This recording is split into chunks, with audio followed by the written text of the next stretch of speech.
Welcome to the Farming on Purpose podcast, a podcast for farmers and ranchers ready to shift for a stronger future. Today's challenges in agriculture are new, but the grit and determination required to be successful are not. On the Farming on Purpose podcast, you'll hear how producers of all sizes and practices are moving mountains for things they believe in, all in the name of an industry that keeps growing and innovating for a stronger food system and stronger farm families.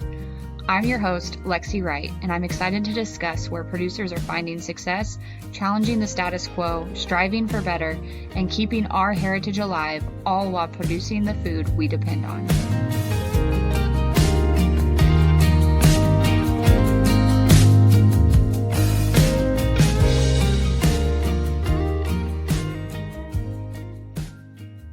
Welcome back to Farming on Purpose. Today I am here with Lance Neilson. Lance and his wife, Karyn, and their 4 kids, Anika, Reid, Jenna, and Blake, ranch in East Central Alberta. Hopefully I got your kiddos' names right. They have a diversified cow-calf operation that includes direct-to-consumer branded beef, bred heifers, embryo implanting with bred recip sales. They also engage in research projects with local ag colleges and other groups on projects primarily around breeding female fertility, longevity, as well as weight gain and health in calves. I've heard you guys talk a little bit about some of those projects on TikTok and originally came across your profile when you answered a question that Kindle put out in her Ag Question of the Day about people who actually have their income solely from cattle. And I really enjoyed your answer to that. So had hoped you'd be on this show and tell us more about what you do, and appreciate you being here today. Do you want to fill in some of the gaps about kind of where you started and how your business grew along the way to be all the different things that you do today?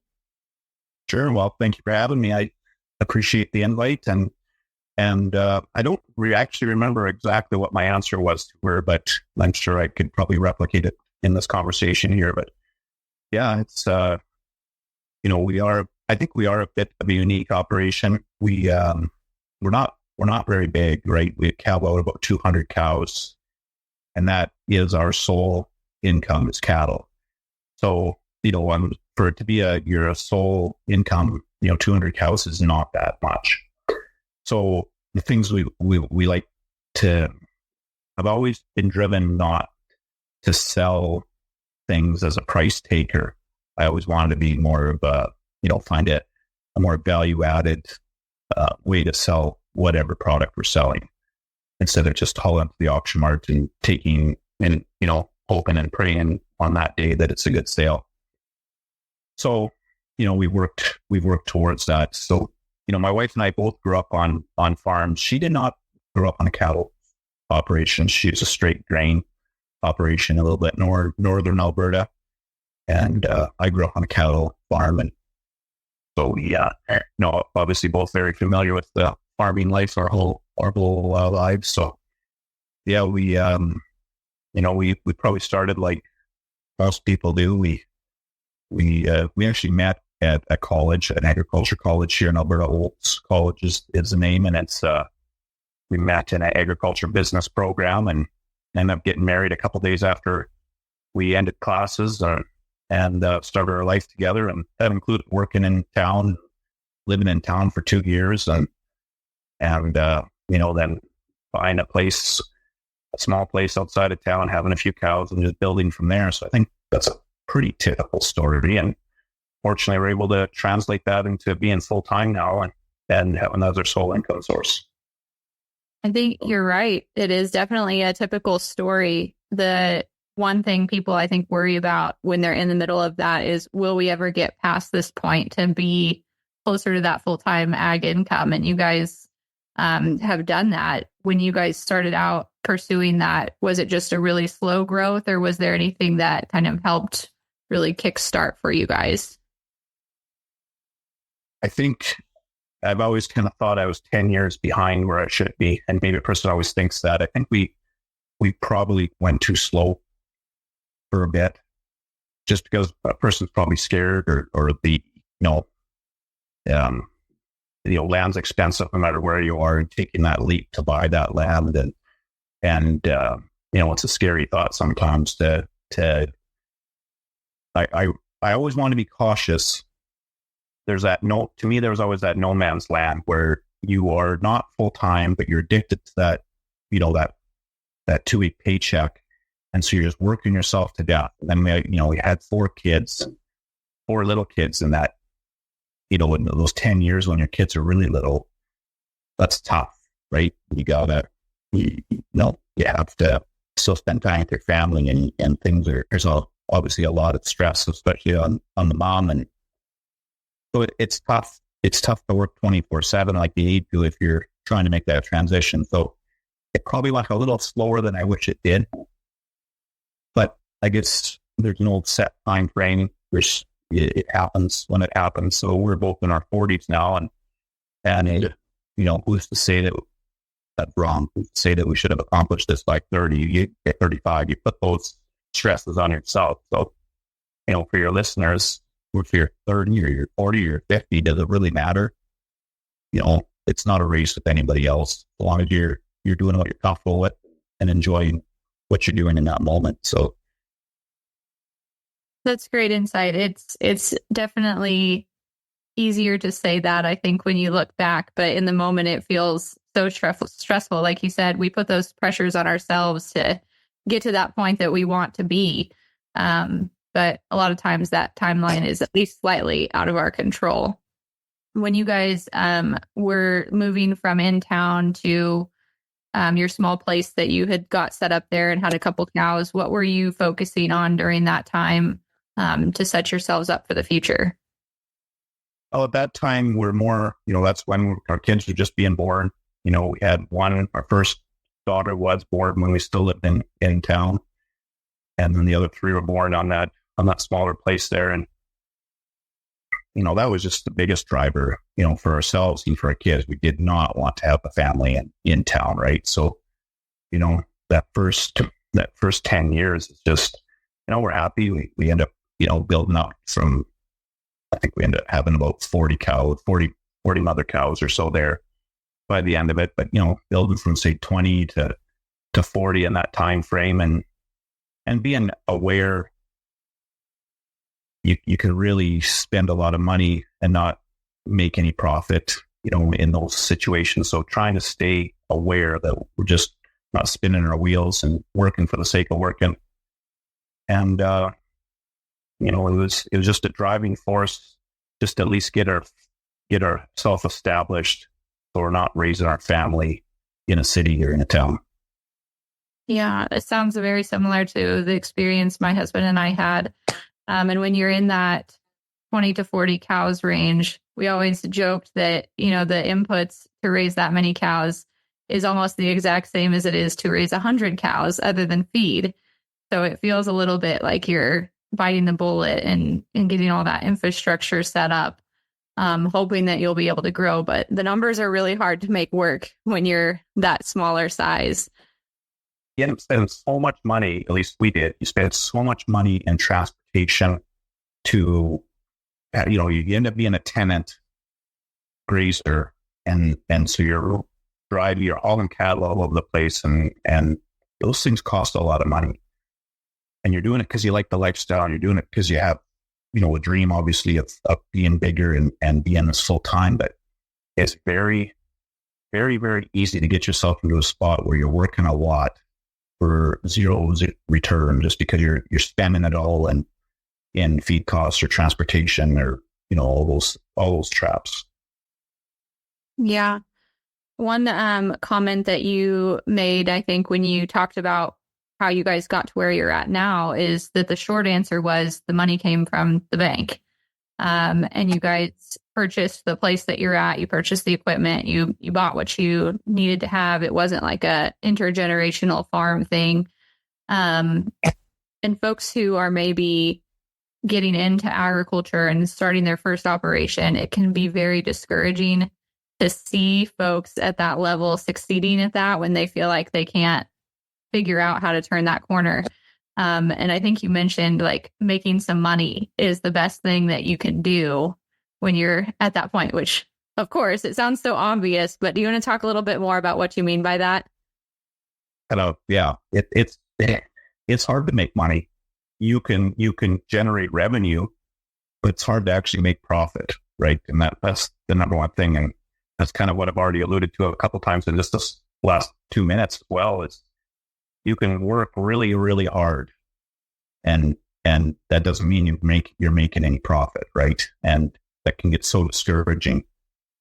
Yeah, I should have went back and read those TikTok comments. That's right. I forgot that one person asked asked if it was, intergenerational, where'd you get the money, right? And yeah, it was the bank. I don't want to sound like we're completely self-made, because, we have received some help from parents in the form of, obviously a lot of support. I've used a tractor or two sometimes of my dad's. My wife's parents, they actually, when we first bought a house in town, gave a little bit of financial support for a down payment on that. So it's not like we're completely self-made, and there are people that don't have those advantages. So I do appreciate that we have those in life. And the other thing that was probably pretty beneficial for us is our age. I guess it was still when we lived in town, we actually bought a bare quarter of land that, before farmland prices went really crazy. And that helped a lot, right? And we held that quarter for quite a few years, and, grazed our cows on it and put up some hay on it and stuff when we lived on our smaller acreage place. So I recognize there are some things that helped us along the way, but I think those kind of things are available to everybody, no matter when you start. Like, even if you started today, there's going to be advantages that you're going to have in your unique scenario. So, you got to take advantage of those. But trying to figure out if you're actually making money is a very key thing, because you can spend a lot of money just by trying to be too big, or trying to, maybe you could profitably run 20 cows, but instead you're running 35. And if you just sell down to 20, you wouldn't have to spend so much money in transportation and feed costs, those kind of things. Be hyper aware. Are you actually making money? That's a hard question sometimes. Yeah, absolutely. Especially when it's something that you've been imagining or dreaming about for your whole life. I'm assuming for you guys, since you both grew up in agriculture, this was the goal. You knew this is where you wanted to get. But did it look like you thought it would? Did you end up where you thought you'd be when you kind of got started to where you are now? When you're stuck in the moment, the answer is usually no. Now, if I look back on it, yes. Again, yeah, could have probably accomplished it a little quicker, but who am I in a race with? That doesn't really matter. So if I look where I am now, I'm happy, right? This is what I wanted to do. Every day is exactly how I want to spend my life, right? So, we don't have extra money, right? Like, we don't go on vacations, and it's not like it's an easy life as far as having extra cash laying around, so my kids always roll their eyes at this, but the kids will see their friends going on a vacation to Mexico or something like that, and we don't do that.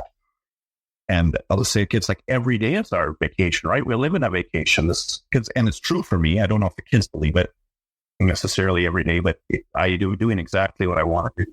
This is what I envisioned, what we wanted to do. So, it's that makes it a lot easier, even when cash is tight and all those sort of things. As long as you've accomplished that aspect, you can withstand a lot of other things. That what you just said there reminded me of a conversation I had with my son. It's my oldest. He's 7, and we moved within the last 6 months to the property that we are at now. And he was really the only one that had experienced, school and friends prior to moving, and he was having a hard time. And he said, "Mom, why did we move here? Like, why did we do this?"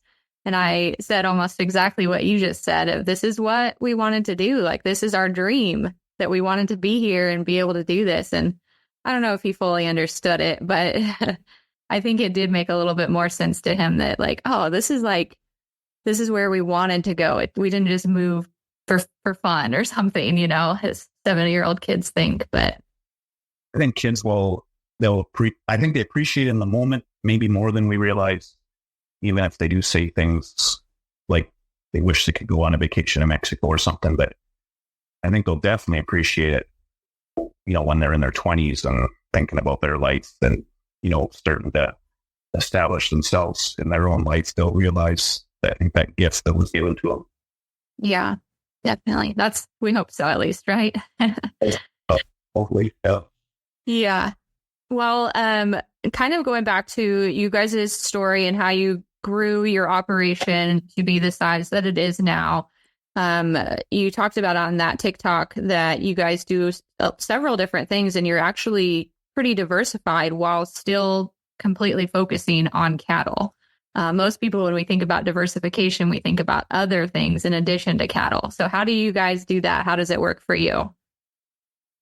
Well, we have a lot of different outlets for our cattle and a lot of things we try not to be price takers on, right? So the first thing we did was actually establish our own beef brand. So we sell beef around the province of Alberta under the Neilson beef, under the Neilson beef name.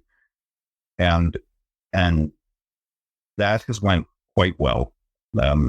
It's when we started that, again, I want to be hyper aware not to take time away from kids, right? So I didn't want to do farmers markets and stuff like that because your kids are in school all week and then you're going to drag them around and sit at farmers markets on Saturdays and Sundays. I wasn't prepared to do that. So before we started, we invested into some social media training courses and that sort of thing. And it's not like I didn't know how to use social media, but it helped us understand maybe the psychology of it a bit more. And so we really focused on that. So all our sales are driven, and Facebook is the biggest by far. All our sales are driven off social media. And really, it's just giving an insight into our day-to-day lives. So I actually very rarely ever make a post that we have beef for sale. I do sometimes, but it's not that often. Mostly, it's just everyday life, and it's nothing planned. And everyone has a different style, I think, social media, but mine is definitely off the hip. For example, this morning, I was walking past my kids' 4-H steer pen, and all the 4-H steers were laying the exact same heads in the exact same direction, and it just looked neat. The sun was shining, looked good. So I hopped the fence, took the picture, made the post. And people just develop, I think, a trust with you, even though you don't know them, you've never met them in person. They feel like they know you. They have a trust factor with you. And then we just make a convenient website for them to order what they want to order. We sell in different size of packages, and it's all driven by just giving people an insight into our farm, into our life. It's good to hear you say that. From that perspective, I do marketing and social media with folks, and that's exactly what I tell them is you talking about the things that you have for sale should happen 10% or less of the time. It's really much more about talking about the other things that you have in common with people, or the things that you can show them that maybe they don't get to see every day. Yeah. And to our neighbors and to ourselves, those things aren't unique, but we enjoy them. That's why we do this, right? That's why we want to live here. It brings us joy. It brought me joy to see those steers lined up, looking so happy and content, laying in the sun. Well, if I enjoy that, it might not be unique, but city people don't get to see that very often, right? And, of course, when you're calving, there's all sorts of social media content when you've got baby calves running around. But even throughout the year, it's just stuff that we don't necessarily think is unique. It actually is unique. Our lifestyle is unique. There's not a big percentage of us doing this in the world. And so most things that we do actually are a lot more unique than we get credit for. Absolutely. We are farmers and ranchers of any kind or size are such a small percentage of the population anymore that it is very unique. I think you're absolutely right there. So you mentioned that you guys started with the direct to consumer beef sales. When did some of those other things start to come along that you added to your diversity? So that was the step we took to leverage and what we had to do to become a full-time farmer. So that we started the direct to consumer when we still lived in a smaller place, and then we took the leap.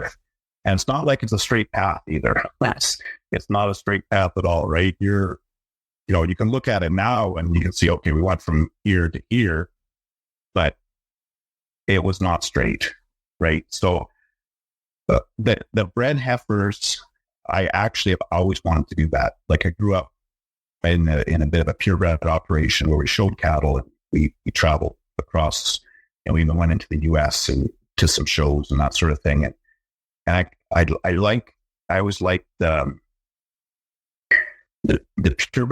purebred life. I like cow families. I liked bloodlines and that sort of thing. But I was never a very good salesman. I knew I had some weaknesses there. So what can you do that you don't necessarily have to be a good salesman like you do in the purebred world, but you still get to have that element of enjoying bloodlines and record keeping and all that sort of stuff. So I always had an interest in doing the bred heifer thing. So that was always a focus, and we started that. And when we started doing bred heifers, I thought, okay, how do we make ourselves unique, right? What am I going to offer that someone else selling replacement heifers can't or isn't? And so that's when I decided I called Olds College, given that both my wife and I are alumni of Olds College, and they are kind of one of the premier agriculture colleges in Canada and definitely in Alberta. And I just say, I want to do better at fertility on females. I want to do something better. And then things just snowball from there. We end up getting hooked up with a lady that has a PhD in animal behavior, in livestock behavior. And she certainly has some ideas that she wanted to try. And we're certainly open to wanting to be unique. And so things start snowballing from there. We've done some pretty neat projects where we take 10-month-old replacement heifers and we handle them a whole bunch. We run them through the handling system. We have an indoor squeeze and alley system, and we run them through there a few times, and we without any poking or needles or anything, and give them a good experience. And we do some other stuff with them, but we end up improving their fertility and longevity of their life, of their breeding life, just by handling them more, which is contrary to what a lot of people think, right? And then we started doing projects for weaning calves. What's a better method of weaning calves for less thickness and weight gain? And we started doing a project where we actually massage calves at birth for 1 minute. When you're giving them a tag, when you're done tagging them or doing whatever you're doing to them at birth, we spend 1 minute just rubbing them down from tail to head for 1 minute. And it significantly improved weight gain and significantly reduced sickness events. Like, there's some really neat stuff that I would never have considered that we've been exposed to now. Some neat technology. We've done fenceless grazing collars, like collars for grazing around cows that are cell and satellite activated. We got artificial intelligence cameras for facial recognition. So it's opened up a whole new world to us that I never would have considered. And it certainly helped us, build, a better breeding heifer and put us on the forefront of technology. So I guess just the lesson there is just be open to new things like that, because it's been something I never would have expected, the things we've been exposed to. So that's been really neat. That sounds fascinating. I love hearing about research like that that's going on, because, a lot of folks think of farmers and ranchers and it's the old, simple, old-fashioned life. And the things that you're talking about are so cutting edge. It's just completely different than a lot of the perception is. And so interesting that those are the things that we're investing in and figuring out how to tweak them just a little bit to really improve what we're putting out.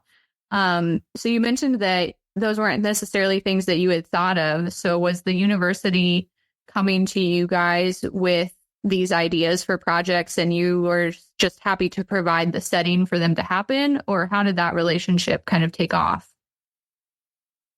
I think it just comes through conversations, right? So we start doing an initial project based on what I was looking for, Karyn and I were looking for, to kind of build a better breeding heifer. What could we do to improve that? But then so you end up spending time together, right? When you're doing this project, and you have talking about ideas and then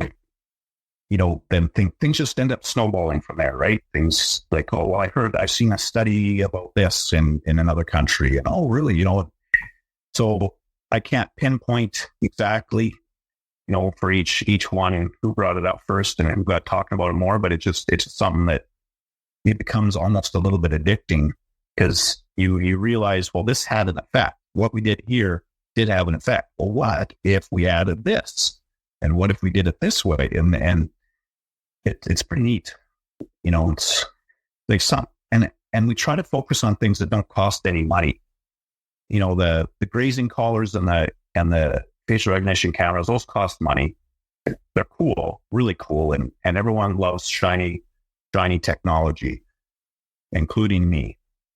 But some of the things we're doing, like just handling your heifers before breeding more or massaging a calf, those things cost $0. And the payback is massive. Like we ended up having 45 extra weaning weight pounds on a calf that was massaged versus not massaged, and less sickness. And it cost $0. It took you 1 minute when you tag that calf. It takes you, we can run a pen of 100 breeding heifers through the handling system in a half an hour, 20 minutes. And you get a 10% increase in conception. Like those kind of things are really neat. But I also find that you might have better uptake from people if you said, here's a bottle of blue solution that you got to inject your calf with. And to make the injection work, you got to massage it for 1 minute. People would be more inclined to probably do that because they can wrap their mind around an injection more than they can wrap their mind around just massage the calf, right? So that's been interesting to observe. But we really like to focus on things that cost you nothing to do with really good returns for that. Yeah, that's fascinating. Heck, for 45 extra pounds, I think I can add calf masseuse to my resume. That's definitely going to create some return. Huh. Well, I love the research side of it. It's so incredible that you're getting to be involved with that. And like you said, it is very rewarding to see the things that you're doing have a real effect on the outcome. And I think that's one of the things that a lot of people really love about agriculture. It's not always the case, but for the most part, you get to see that you made a difference with the work that you did. And that's not always the case in every job that's out there today. That's right. Gives you a real sense of purpose, I think. Yeah. And so then from there, like given that we're doing fertility things, we started doing a couple of years ago, we started doing embryo work. Because it fits in, right? I mean, we're already doing fertility work with females, and so why not add in embryo work for people? We have the facility, we have the make sure the females, the heifers are available for implant, and it's just another revenue stream that's value added. It's all of them combined come to something good. Each one individually is just one little part of it all, right? And try not spread ourselves too thin. Like sounds like we're doing a lot of different things, but most of it has to do with fertility. And I try to guard against. I really have to guard myself against going off in too many different directions. That's especially when I was younger, I would really do that. My wife had to rein me back in, but that's we try to keep things that are complementary, add value. Yeah, I like that approach. It makes a lot of sense, and I could see how when you're presenting lots of new ideas, it's hard to stay focused on that one thing, especially if you're excited about them. Have you had to do much marketing for the embryo side of things, or is that just kind of naturally flowed with what else you're doing? Yeah, I've done virtually no marketing for the embryo. I'll make a Facebook post of it, maybe that we're doing that. But actually, most of it, like I can implant embryos myself, but I don't do it. We actually get in a company, a vet that does it, and that's all he does. Because for a lot of people, if you go buy some high priced embryos, a lot of them require a vet to implant them in order to get a guarantee. Like lots of them come with, say, if you buy 3 embryos, you're guaranteed 1 calf, and so they require a vet to implant it to have that guarantee. So we do all the pre-work leading up to them. We have all the nutrition spot on for the resets and get them all set up with their, we got to have a drug protocol for, 15 days prior. We do all that. But the actual implant day, you get in a third party to do the implanting. And so he brings in work to us. People will call him looking for someone like us that has reset. So we actually don't really have to do any marketing. That's awesome. I'm so glad you could join us today. You can support the mission of the Farming on Purpose podcast and be part of the tribe dedicated to building ag legacies at farmingonpurpose.com/shop. You'll find apparel, office supplies, stickers, planners, and more, all inspired by the people living out ag legacies every day. You mentioned a little bit that you have an indoor working facility, and with these different cattle that you're using for different purposes, does that require a fairly complex setup? Like, do you have to have quite a few pins that way you can move things around, or what kind of infrastructure did you have to kind of have ready to be able to go in these slightly different directions as you expanded? So we were lucky. We bought this place, was a small feedlot, and it was not a cow-calf operation. The previous owner had done a good job. He ran it. It has 1,000 head feedlot capacity, which we use for cow-calf pens, a lot of them. And he had actually built the indoor handling facility. So when I realized kind of what we had, like obviously I liked it, bought the place. Like I think, well, how do we make it? This is neat. How do we make more money off? And that's where all these other things came from, because I thought we had a bit of a unique operation with all these feedlot pens that were already there, that's indoor handling. And that previous owner was also quite into low stress handling. So we have, a lot of things are bud boxes, and he was really good at setting things up for low stress handling. So we were fortunate. You can buy your infrastructure cheaper than you can build it. So, he went through all the expense. It would have cost a lot more for that infrastructure if we would have built it from scratch rather than buying it as a part of a hog quarter. That makes a lot of sense. That's good, so that you were able to match kind of what you wanted to do to what you had found there. Like when we bought this place, it would happen so fast. Like we were kind of looking and kind of thinking a little bit, and we obviously had it in our mind that we want to do something different. But then, we ended up buying this place in the span of like a week, and your life. It's funny how life goes like that. I never had thought of buying 1,000 head feedlot ever before in my life. That never, ever, crossed my mind, right? And, but we did. So, yeah. Very cool. I'm curious, a lot of parents listen to this podcast and are interested in bringing their kids into the lifestyle and helping them have that good experience, kind of like we talked about earlier. Is that something that you guys have really focused on, or kind of just let happen naturally with your kids, or how's that experience gone for you? Well, our oldest is 19, and she is taking business in college right now as well. And our other 3 are still in school. So I'm not foreseeing that. Our son, who's in grade 12, he's going to graduate high school this year. he really wants to be on the farm. But he's very much suggested he needs to go and get a trade or do a job for a little while. He's actually apprenticing, apprentice as a plumber. I think that's good. Okay. I think it'd be pretty good. For one, nice to have a trade that fall back on trades when you make good money, and I think that's a good thing. But two, I think it's maybe better to have a boss other than your dad for a while, see some other working environments, see approach the things, and maybe you'll, realize you can take some good ideas back, maybe realize you like this better or not like it. I just think it's good to get some life experience beforehand. So that's how we're handling it. I would love a kid or two, so I want to be involved in agriculture. All of them would be great, but I'm not pushing it. And I certainly think they need to go out and get some experience first before they end up back here. Absolutely.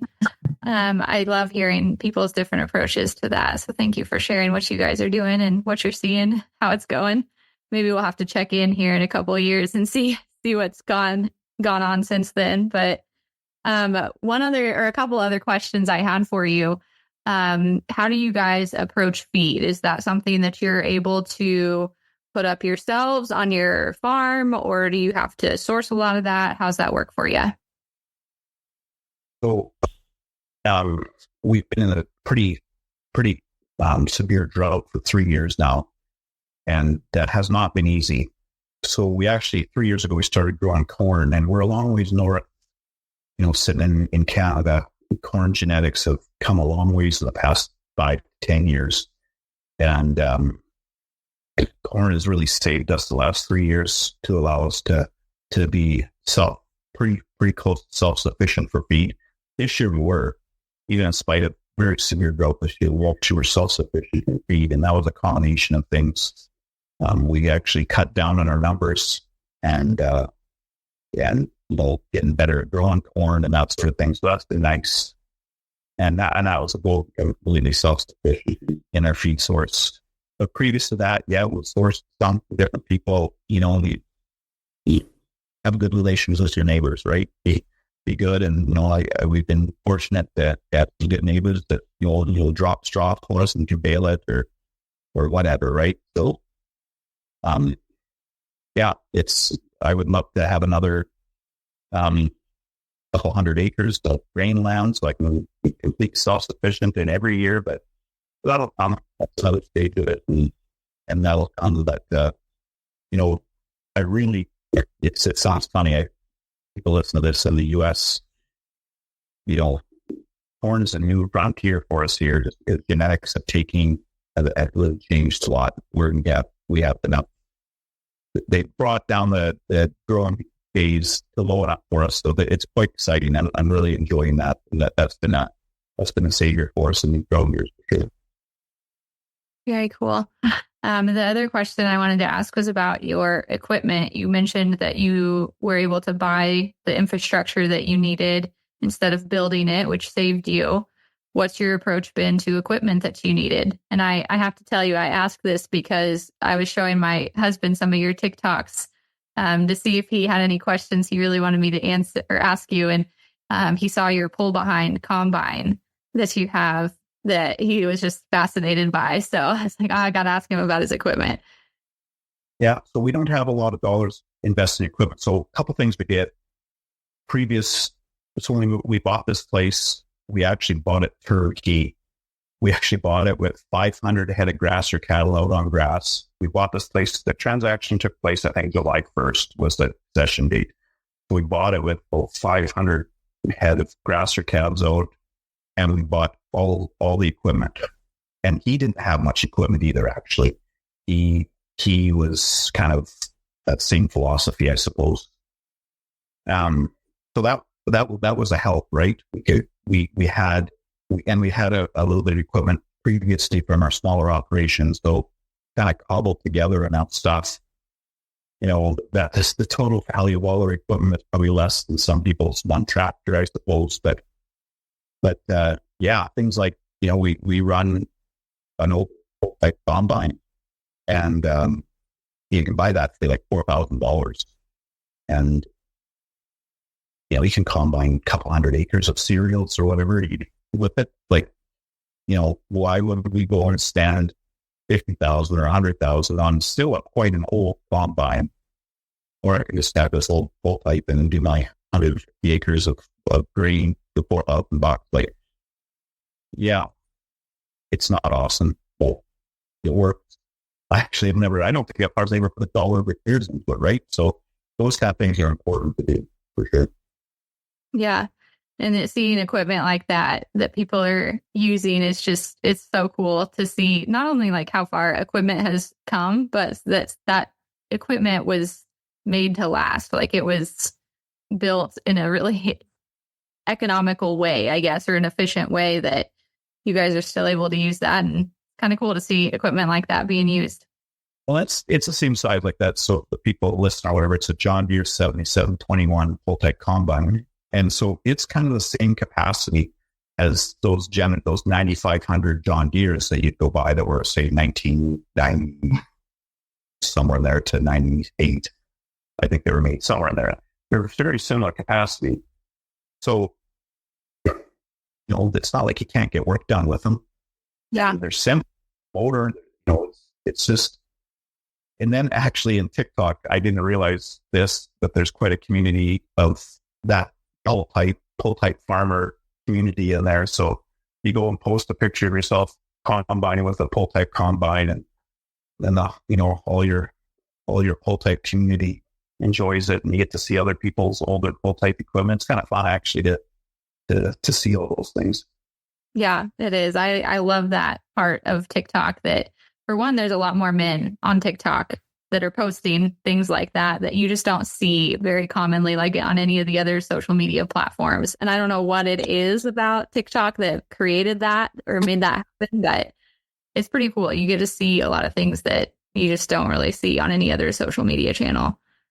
Well, one of the last questions that I have for you then, you've already given a lot of great advice through the experience that you've shared with folks.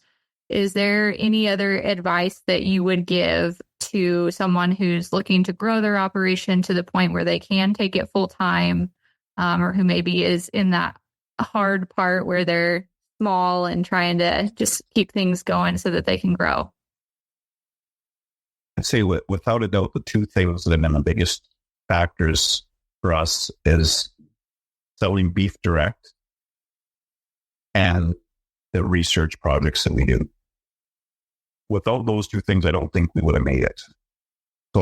So just be open to opportunities like that, and that give a call to your local. There's research groups. I think, and I can't speak for the U.S., but I know in Canada, there's obviously like your institution here, your colleges, universities, and there's also local research groups like grazing associations or things like that. And they're all so hungry to do projects. Like I don't think anybody's going to tell you no. If you go to one of them, you find an organization, you say, look, I would really like to study this and this. They're not going to say no. They're desperate for it.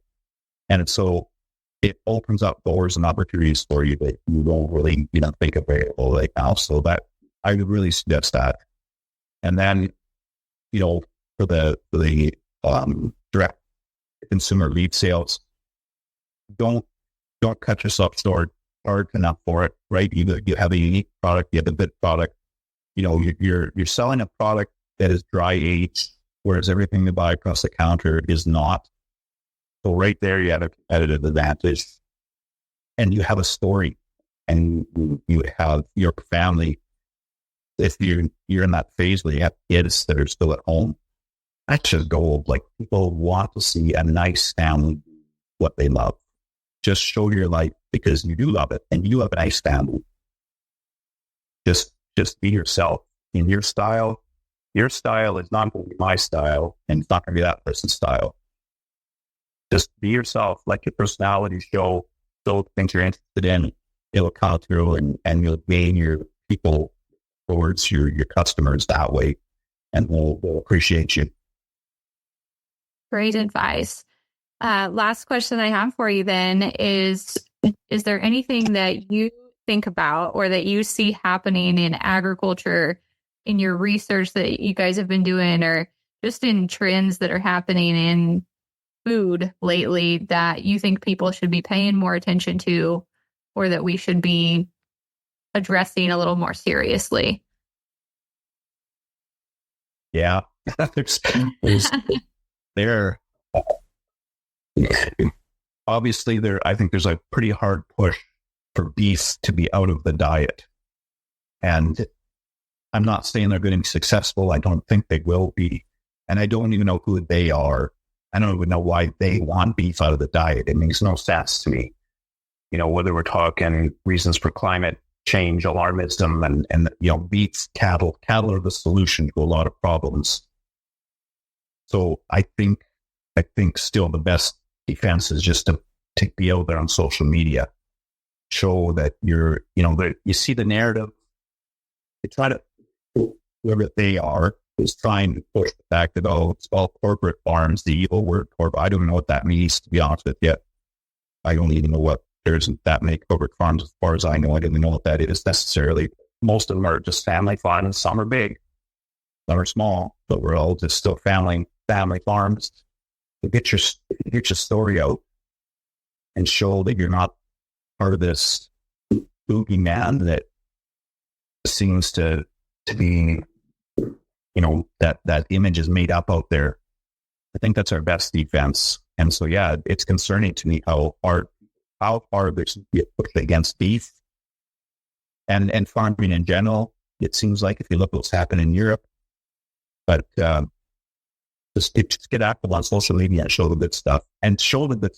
One thing that actually bugs me, and I get me all fired up about this. One thing that actually bugs me when I see on social media is people posting videos of things that are really dumb to have happened, right? I get it. Sometimes dumb stuff happens on our farm too. I'm not saying I don't have dumb stuff happen. Don't post a video about it. I know there's a fine line. We want to show real life, and I'm okay with showing real life. Like, sometimes a calf dies, and that's okay to show. I think really okay to show, because it bothers me when that happens, and you can't get around it. You have livestock, someone's going to die sometimes, and that's okay to show that real emotion that bothered you. It's good. But if you did something stupid and you don't have to show that. Just be a little bit more aware of what it's showing sometimes. And because I see some pretty dumb videos sometimes on social media. Yeah, and I don't know if they post them for the views or the laughs or what, but those do seem to be the ones that get a lot of traction. You always see those ones first, unfortunately. Well, I really appreciate you joining us today, Lance. And if folks want to check out your content, learn more about you, where can they do that at? Most everything is Neilson Beef, and Neilson is Neilson. With the exception of, I think, on X or Twitter, it's Cattle Neilson. But pretty much everything else is Neilson Beef. Perfect. Well, thank you so much for sharing your story with us today. Well, thank you for having me.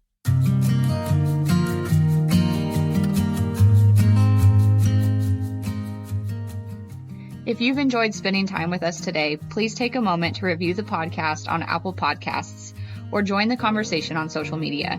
Do you have a topic you would like to discuss or know someone with a story to share? Apply to be a guest on the podcast at farmingonpurpose.com. You can follow the host of Farming on Purpose, Lexi, on your favorite social media platforms for more content by searching for Farming on Purpose. And remember, if you look around your table and aren't inspired by the people there, it's time to find a new seat.